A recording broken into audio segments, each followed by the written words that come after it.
we're supposed to go out.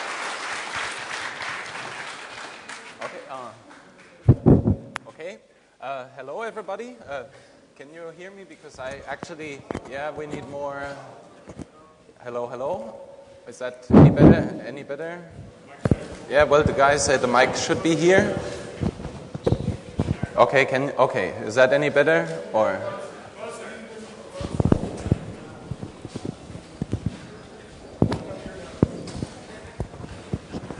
Okay. That's not supposed to happen. Hello. That works. Yes. Is the okay? Anyways, welcome to the Wikileaks talk. We're very glad to see that so many people have come for this keynote. I'd like to maybe pick up where Cohn left off in the first talk, thanking everyone who has built up this great place for the next couple of days. We all hope you enjoy yourselves. My name is Daniel. I'm with Wikileaks in Germany. This is Julian, whom you might know from writing for Wikileaks as well. He also published a couple of books, one of them quite popular in this scene. Julian will give you an introduction to Wikileaks, and after that we'll be talking about some current developments. So enjoy your talk, and Julian will take over now.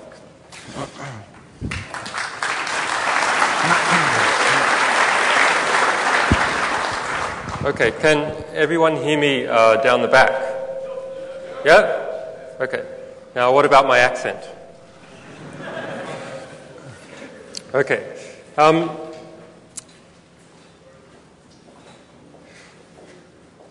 Humanity has had a long history of tyranny. Wherever there are riches to be had or land to be grabbed, there are tyrants and tyrannical institutions. Humanity has had an equally long history of rebelling against these same tyrannies and exposing their injustices. I've seen the degradation of politics and war firsthand. But I still believe in the ability of people to rebel against tyranny and injustice. Without this belief, I wouldn't be standing here before you today at HAR 2009.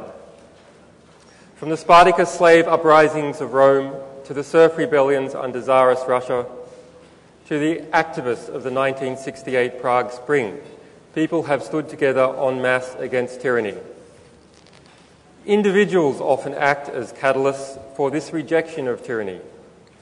19th century American writer Henry David Thoreau popularized the term civil disobedience when he opposed an unjust war.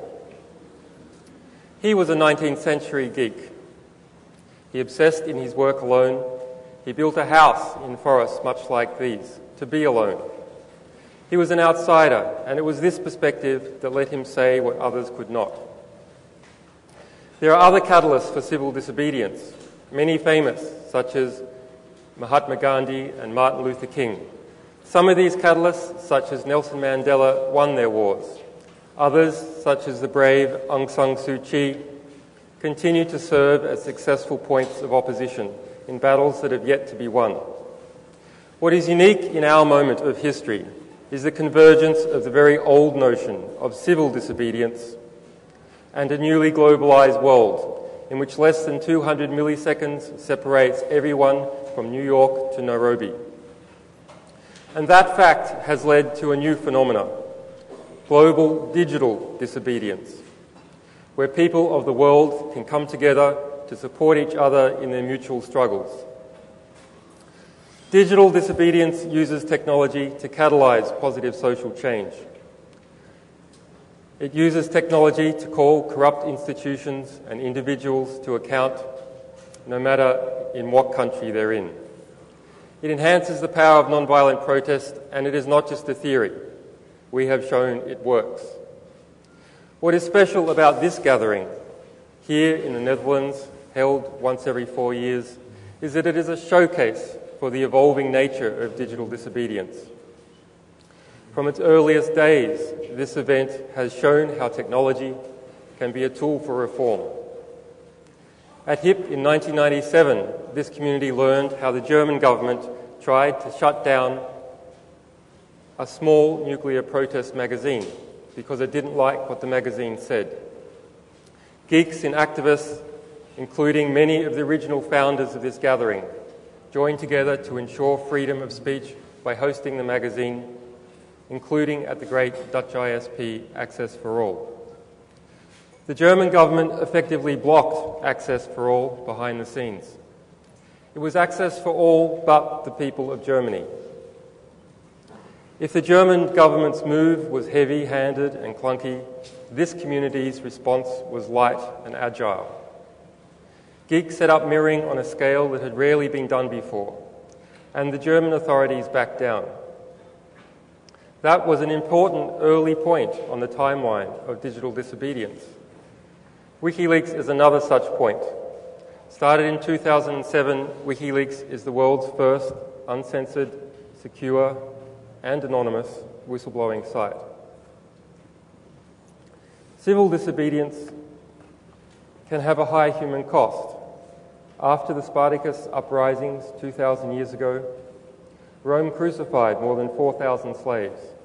Their bodies still line the famous Appian Way, which was Rome's first superhighway. At Wikileaks, we use technology to try and reduce the human cost of civil disobedience and promote justice. We don't want bodies to line our new global highway. And now I will give you some examples of information that we have helped to put into the public sphere that otherwise would not. And later, my colleague Daniel will give you a list of information that should be in the public sphere but still is not.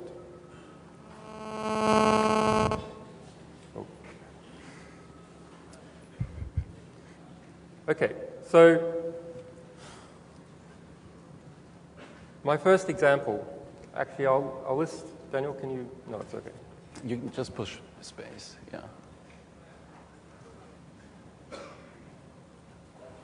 Okay, so it's important to say what Wikileaks is and what it is not. So it is a platform, but it is part of a larger project, which is by Sunshine Press. And this is our particular realization of the concept of getting out documents that generate political reform to a world stage. So it uses technology, but it is not a specific technology. We use lawyers, but we are not just a legal organization like the ACLU. And we also use political strategies, but we are also not a political party. Although sometimes I think people may have ambitions.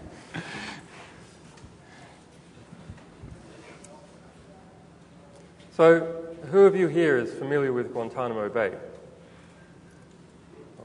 I hope it's all from the outside. We received the main manuals for Guantanamo Bay. And that's the standard operating procedure. And we received that in late 2007. At the time, you may remember that the political line being pushed by the United States was that Guantanamo Bay was, in fact, a model prison. But through our work, and of course other people's, we showed that this was not true. So we received the 2003 manual to Guantanamo Bay. The ACLU had been trying for 5 years at that stage to get the manual under the Freedom of Information Act and had been denied all that time. The 2003 manual revealed that prisoners were being held secretly from the Red Cross, which is a violation of international law, that they underwent numerous psychological abuses and also some physical abuses in great detail. That release to the public then, of course, generated a lot of media interest and press coverage and responses by the commanders of Guantanamo Bay. In their response, and in the US Defense Department's response, it was stated that that was then, that a new commander had taken over and the prison had been reformed. That lie invigorated another whistleblower to step forward and give us the next year's manual, 2004. And by comparing these two, we were able to show that, in fact, the situation for prisoners in Guantanamo had degraded over time, that it hadn't gotten worse, and that a new camp had been set up, Camp 4, which was a media show camp. So it hadn't gotten better, rather the perception had changed because of propaganda. Now, this is something we've often seen, that one leak will inspire other people. Daniel Ellsberg, the famous American whistleblower who leaked the Pentagon Papers and whose most recent article is on the front page of Wikileaks, has often said that courage is contagious, that one courageous act well done inspires other people to follow suit. And so we often see this, great streams of leaks from a particular country or a particular institution following others. Excuse me, sir, could you speak up? Oh. You guys in the back all lied, right?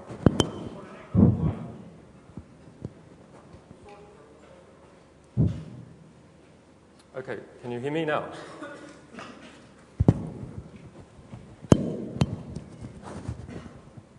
What about now? Can anyone not hear me? Please put your hand up.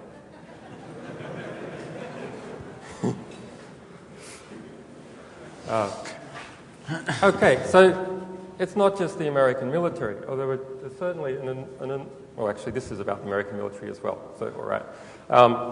Although there's certainly a large amount of stuff, but it's not just about America or Cuba. Right here, earlier this year, in the Netherlands, this is the front page of NRC Handelsblad. Is my pronunciation correct? No. Handelsblad. A great Dutch newspaper, I hear. So we upstage what looks to be like Hillary Clinton's visit to the Netherlands. So we obtained from a source an encrypted PDF from the RAND Corporation. Now, some of you may remember that the RAND Corporation is a US Defense Department think tank. And in fact, it's where Daniel Ellsberg worked before he leaked the Pentagon Papers from the RAND Corporation. This was an intelligent assessment, 200 pages, of what had been happening in Iraq and Afghanistan.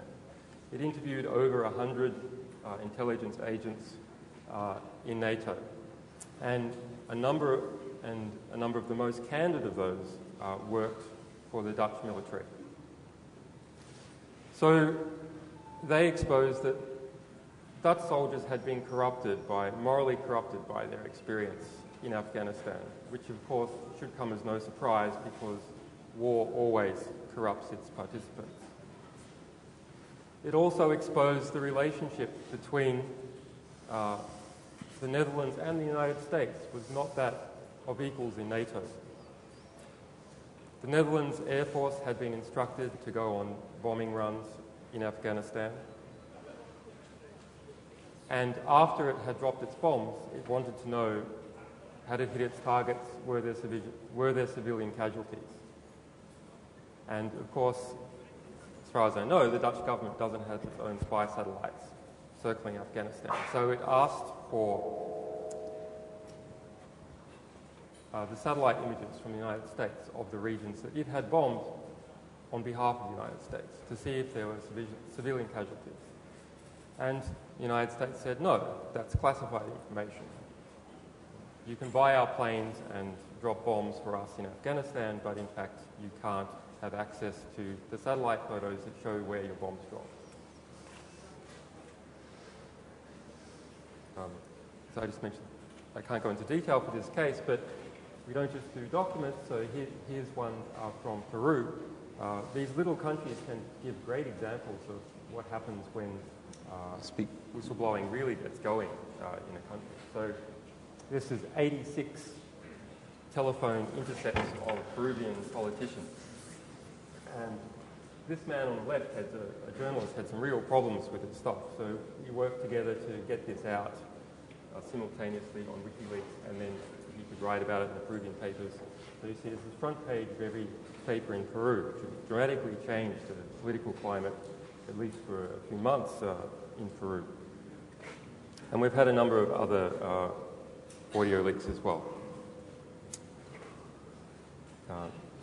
This is about a famous case, the Bank Julius Baer case, which is ongoing, still information being revealed from The Guardian. Okay, so I personally, having lived in Kenya on and off over the past few years, have seen some fairly dramatic impacts. I have also seen a number of assassinations and exposed assassinations together with our sources on Wikileaks. And this is an example which is a great bit of information, but I can't go into too much detail. So this is from East Timor, which was recently liberated. That's our newest democracy, actually, recently liberated from the Indonesian regime. And there's a famous rebel commander there who was assassinated. And we were given this telephone SMS Intelligence Map. So what you can see are all these people involved in the lead up to the assassination, who called whom, and what the order was. You guys should know that the NSA has these as well. So every telephone call that transitions to the United States can generate one of these. In this case, it's something that was quite good and helped work out who was involved in that assassination. You have to speak up. Just speak up and speak louder, please. Okay. Wow.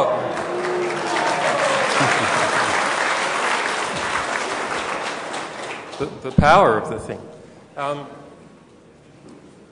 Okay, so in Kenya in December 2007, I was present, and we were involved in getting hold of a report that revealed that the president, Daniel Arap Moi, had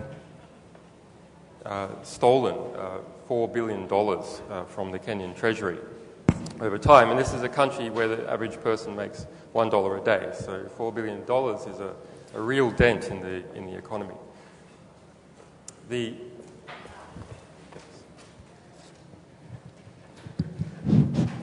Hello. The context of that report is interesting because it shows you that regular civil society and civil government institutions are not enough once people get into power. So President Kibaki the president of Kenya at that time in 2007, got into power on an anti-corruption ticket, that he would clean out all the corruption that had happened under Moi and his cronies. He commissioned a private intelligence firm in the UK called Kroll Associates to track down where the money went. That firm produced a report and gave it to the Kibaki government. The Kibaki government then sat on the report and instead used it for political leverage. And just before the Kenyan election, Kibaki went into coalition with Moi, headed up to the election. And everyone thought, this means these guys are definitely going to win, the two major power groupings. And 3 days later, we released that intelligence report. And it was front page of The Guardian for 20 nights running on Kenyan TV. That issue, there was nothing else but that issue. And the result was a 10% swing in the vote. We know that from another intelligence report from the Kenyan intelligence. And Kibaki lost the election. As a result of losing the election, there were major constitutional reforms in Kenya. Another thing that we've received information from in Kenya is a whole lot of extrajudicial assassinations. So if you think about what the United States has been doing with its special forces, Dick Cheney's assassination squad, going out and assassinating people suspected of being members of Al-Qaeda. Well, Kenya took note of that and in fact assassinated over 1,000 people that it didn't like, with government approval, outside the court system. And I, some other Kenyan journalists and the human rights investigators at the Kenyan Human Rights Commission released an investigation, or tried to release an investigation, were not able to politically. We then released the investigation to the world, and as a result of that, the UN intervened, a special reporter was assigned, and there's been ongoing investigations. Two of the sources, the public sources to that report, two friends of mine, and this shows you something very important, that when you're public and you're in the wrong country, bad things can happen. So these two people, two human rights lawyers who were the founder of the Oscar Foundation and his colleague, were assassinated. Were assassinated in broad daylight on their way to a meeting at the Kenyan Human Rights Commission.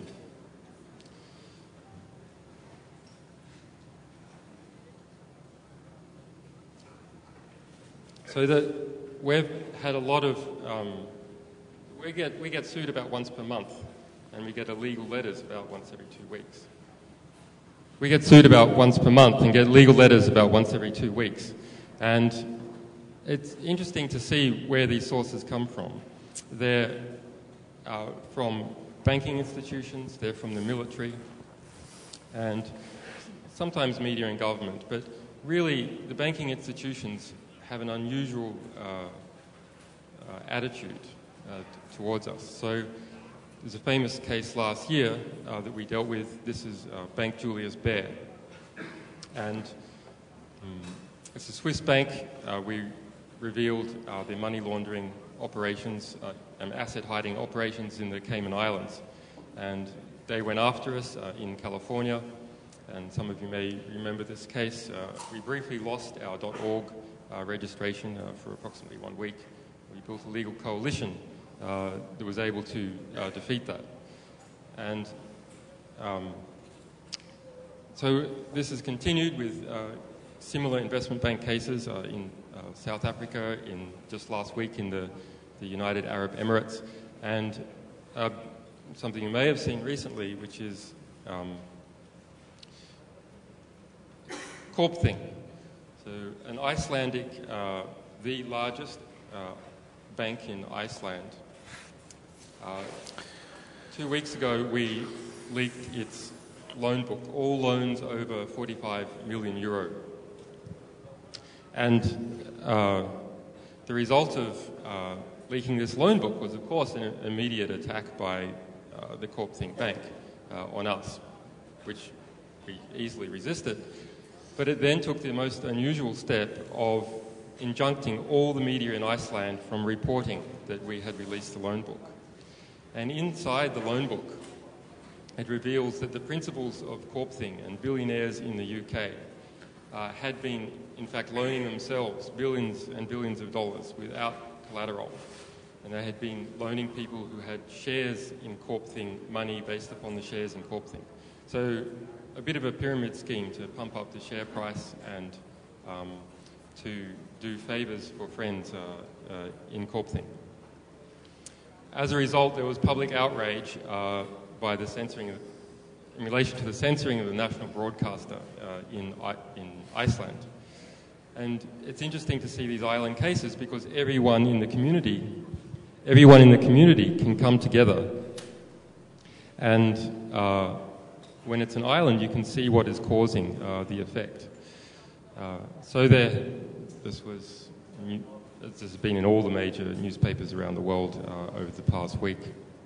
The Icelandic president has come out and said that they're going to change banking secrecy laws in Iceland to make it easier for people to reveal the behaviour of these investment banks.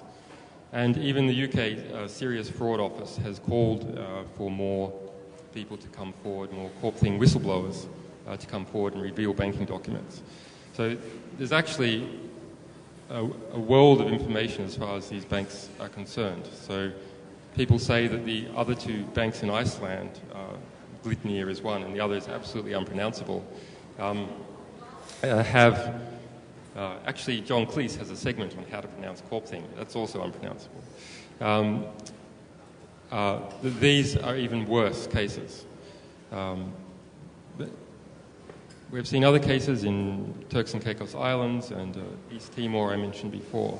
And I believe that these island cases show that if we can increase the amount of whistleblowing and document leaking that's happening in major countries, we will see the same effect as we do in these island countries and smaller communities, which are totally transformed by the revelation of information, serious information.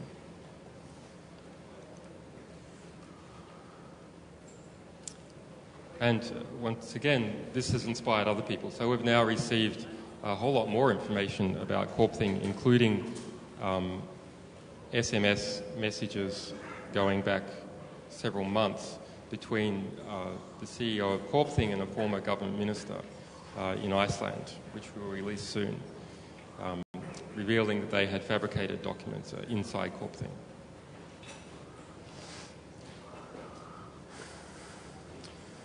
Okay, so now that's an example of some of the material that we have successfully released and that has gone on to successfully produce reform. There's many, many other examples. In fact, thousands of other examples that we have done and that I have also been involved in. So some of you may be familiar with our censorship work and the many censorship lists that we've released from China, from Baidu, which is China's equivalent of Google, from Thailand, from Norway, from Australia, a very famous case, from Denmark. But we don't have time to go into that now, but on Friday at 11 p.m. We'll be doing a session just on some of these censorship cases, and Daniel will speak a little bit more about that later on. Well, that's not yours. Okay. It's my section, I guess. Okay. Shall I take over? Okay. So that is an example of when it goes well, the amount of impact that can be had just by revealing information which is suppressed. The value of why go after the suppressed information, the constricted information? Well, it's because in the universe of information, it's hard to know what matters, what is actually going to produce some reform. You need a way of measuring the value, some signal, some economic signal. And the economic signal that is given to us is how hard do people try to suppress it? Because what we've seen is that they have an understanding of their own information, their internal information. And the degree of effort to which they go to suppress that information represents a signal about the potential reform effect of that information. So that is how we are able to pick the pieces of information, the pieces of knowledge that are hidden in the world, which will have the greatest reform effect for civilization. And now we will present some stuff that we don't have, and that journalists that I've spoken to want, and human rights lawyers and internet activists have nominated.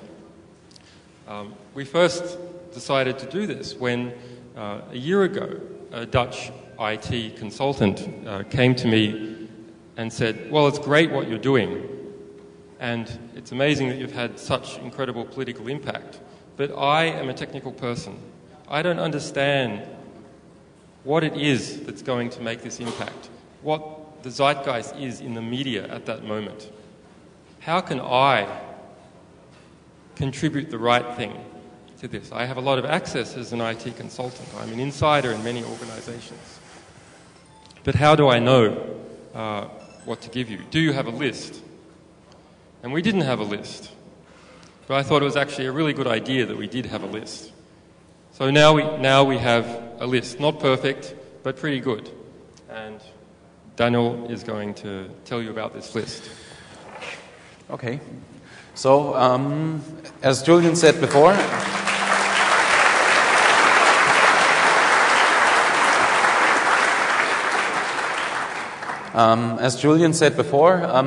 we thought it is important to understand. I mean, we're getting a lot of information about the problems that exist in our world, and we started it would be good to get a sample of what are the documents that all these organizations out there want to defend freedom of speech, to defend human rights, and all these interests that we have for the common good of the world.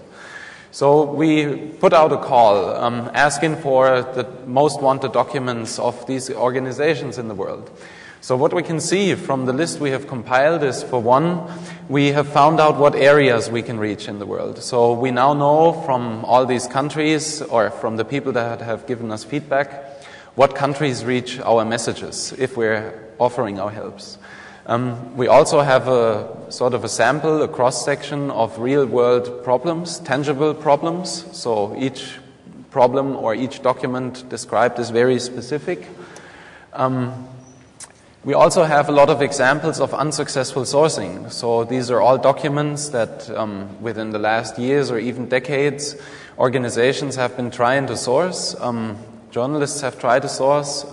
In the example of Guantanamo, these manuals that we published, the ACLU had been trying to get these manuals for many, many years. And when we published the Guantanamo manuals a few weeks later, the ACLU actually, after years, received their copy under the Freedom of Information Act, and it was redacted. So they did not even get the full copy, and it was only a reaction to the fact that we had published the full thing that they did get anything at all. So it's a lot of organizations out there, people out there fighting for a good cause, that know that there is a certain specific document that they need, but they don't know how to get their hands on it. And this is what we're trying to assist. So in many cases, after years of desperate searches. Also, these are guidelines, as Julian said, these are guidelines for anyone who wants to know what information actually would be useful. So anyone that has access to information for whatever reason, that is an insider working in a corporation or a government, can look at this list and maybe will find a document that he or she can source and maybe out of a moral calling submit to Wikileaks. The list is, this is a screenshot on the left-hand side from the index of the list. So in total, we have 33 countries in the list that have contributed their documents. I know it's not really readable very well, but if you go to the wiki, you can see that.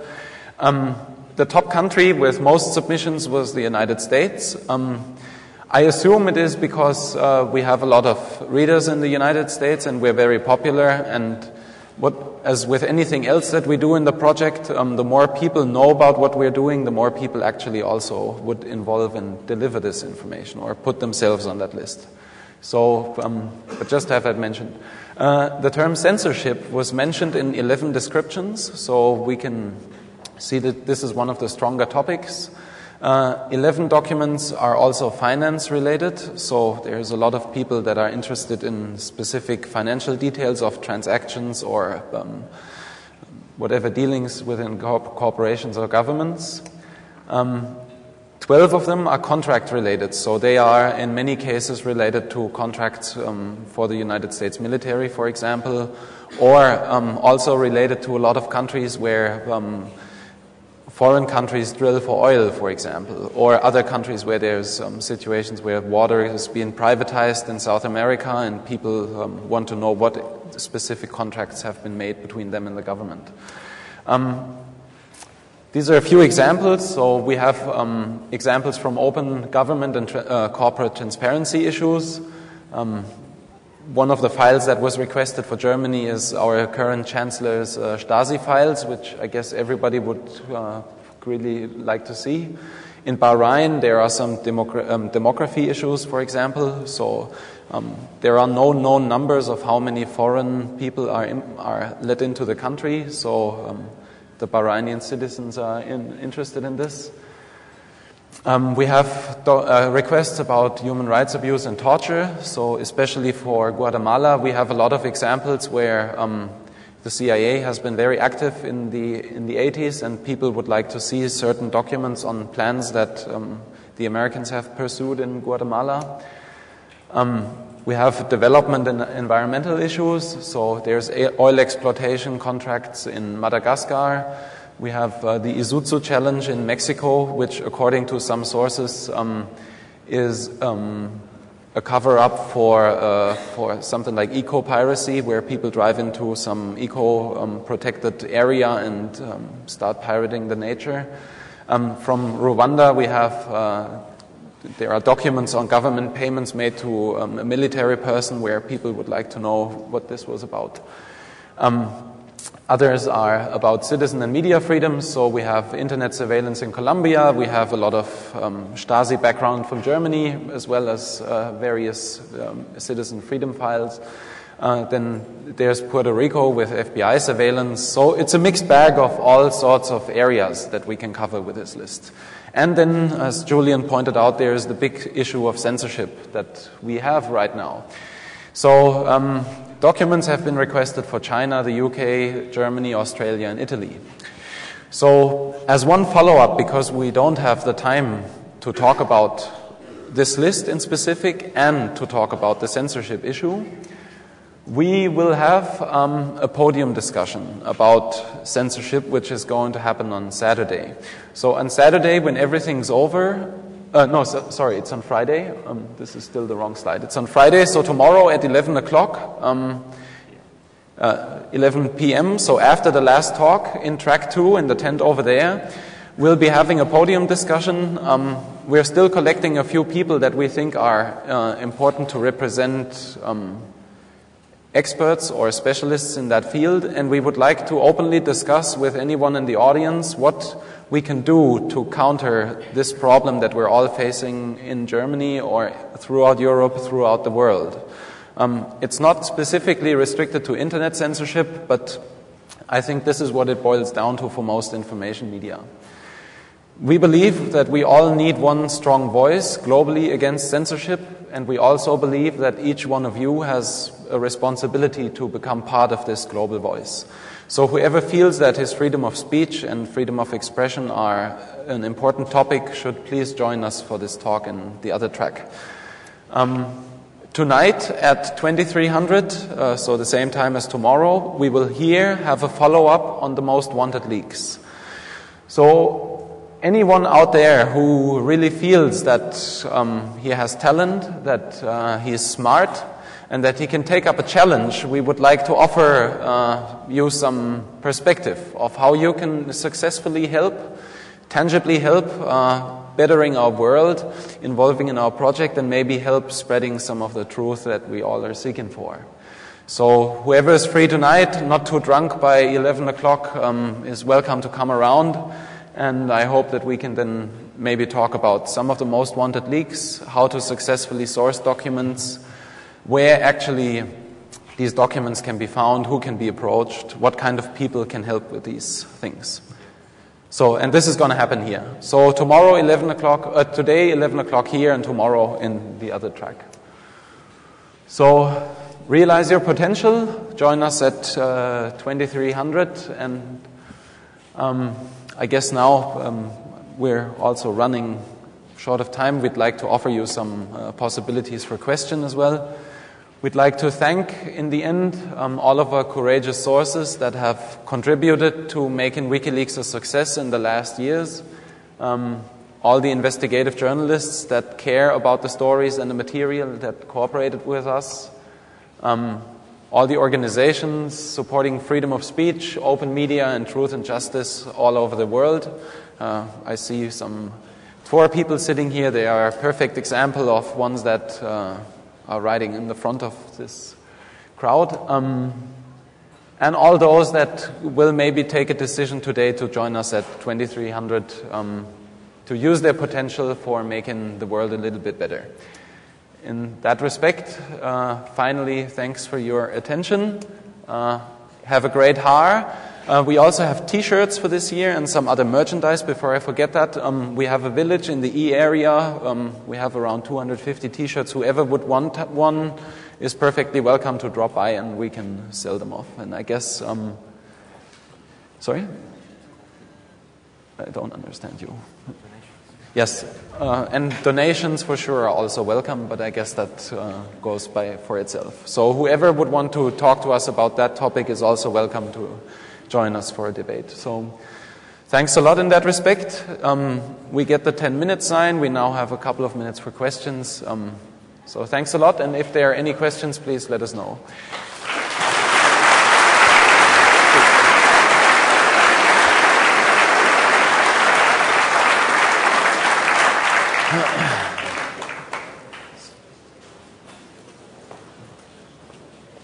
Okay, anyone? Wait a minute. There's Anyone one question questions? over there. Okay. How do you verify your sources? Well, I guess we don't verify sources, we verify documents. That's what I would say. Sources are anonymous, so it's pretty hard to verify the source if you don't know the source in the first place. Well, then how do you verify the documents? So, you want to... Yeah, so this is actually pretty easy if you're not lazy. A document purports to be written by some organization or some person. So one of the easiest ways is you just call them up and ask. Not so hard. And the answer is yes, no, or I won't tell you. And if it's no, you have to do a bit more work. I don't think it's ever been no, actually. No, I don't think so. It's never been no. Because they don't know where you got it from. So there might be someone else in the organization who will just come out straight after that no and say yes. And that looks really, really bad. Yes is often done with a little bit of spin control.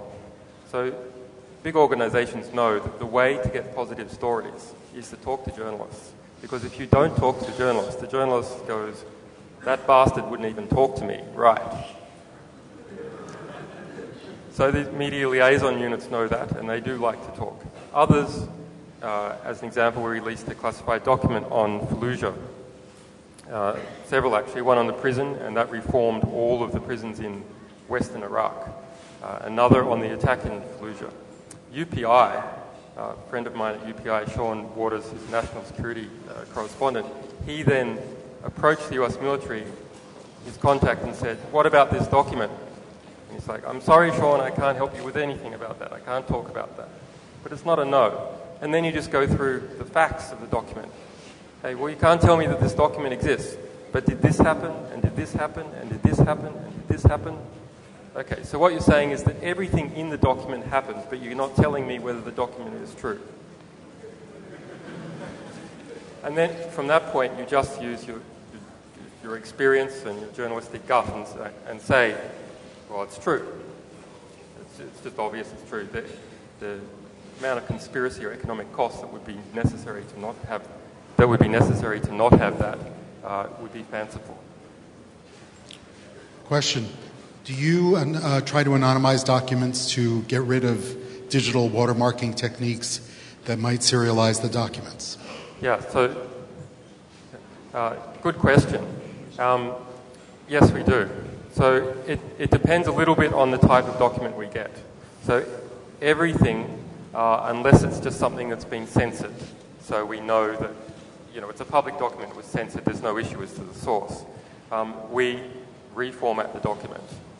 Now, depending on the potential threat to the source and how likely it is someone's going to investigate. It's top secret documents, a big deal to if it's something from a bank compared to something from a university.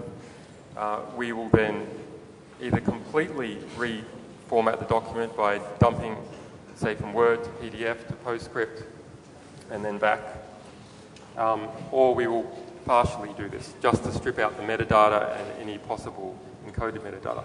The reason that you don't want to go all the way all the time is because if someone is consciously trying to detect if a source is leaking, it's very easy. So they can just put some spaces in the document or change one or two words. So there's no point in trying to prevent manual, conscious attempts at trying to discover which source is leaking. But people making mistakes is a very big one. And then any sort of automatic watermarking or time stamping is something also to deal with.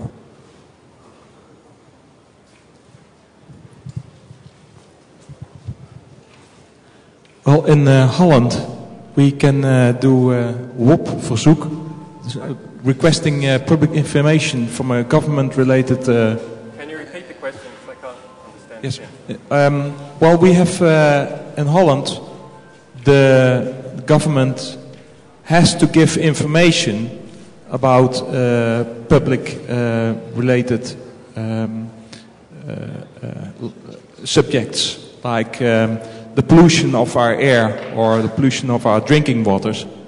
And well, when we send a letter to the government, to the Vrominspectie, the Vrominspectie in the Netherlands, when the details get very hairy, they say, well, the document you're requesting no longer falls under the law of sending public information, and the document is now in the hands of a small company which we are hiring. So then the information is blocking, and in that way you can't continue in your research. How are you going to solve that problem? How am I going to solve this problem?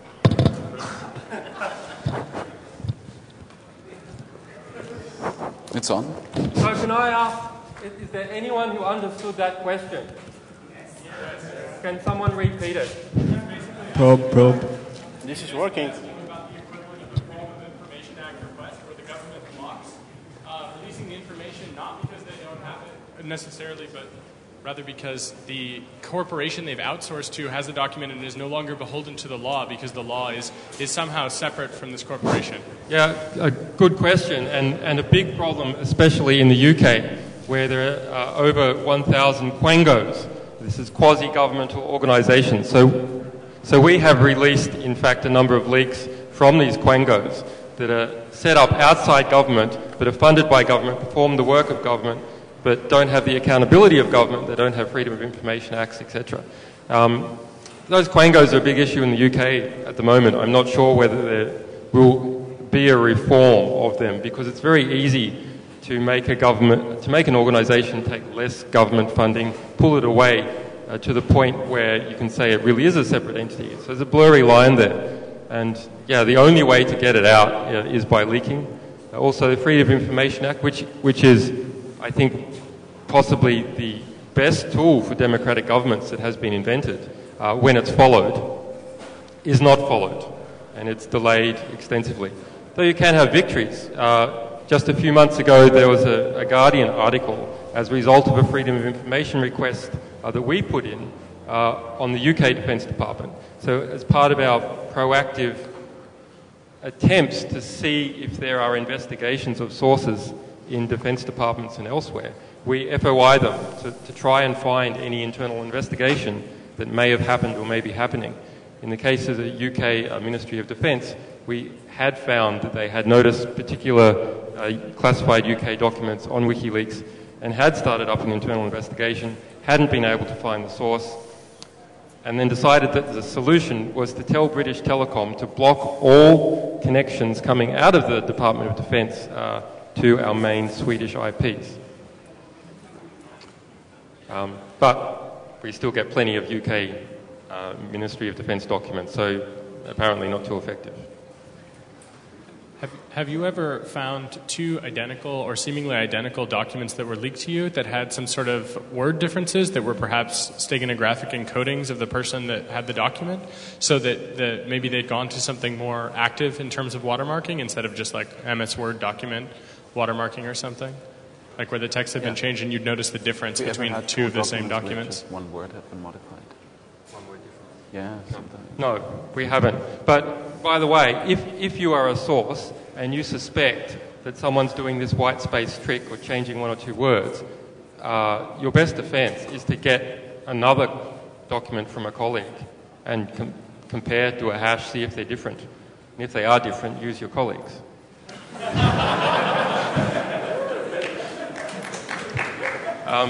But actually, we have received multiple versions of documents, and that can be very interesting, like in that Guantanamo case, or a draft document versus the public representation, or something that was classified and then declassified, and you see what stuff is removed.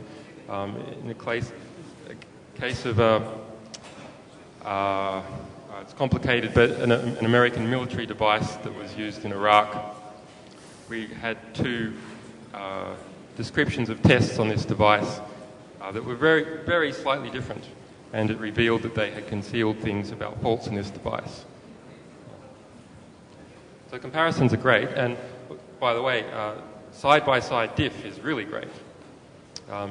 We did this for Guantanamo, and that revealed in very fine detail all the little changes, including some quite pathological changes. So, for example, removing all the words attempted suicide and replacing that with self-harm. So a big difference in the response, because the doctors on board have to do certain things when there's an attempted suicide they don't have to do self-harm. Time's out. Time's out? Yes. Okay. So yes. Time's out. What's the next presentation? Actually, good question. I haven't had a look at the schedule at all yet. There's Mr. Nielsen, if I remember your name correctly, at least. I don't know. Okay, thanks for your attention.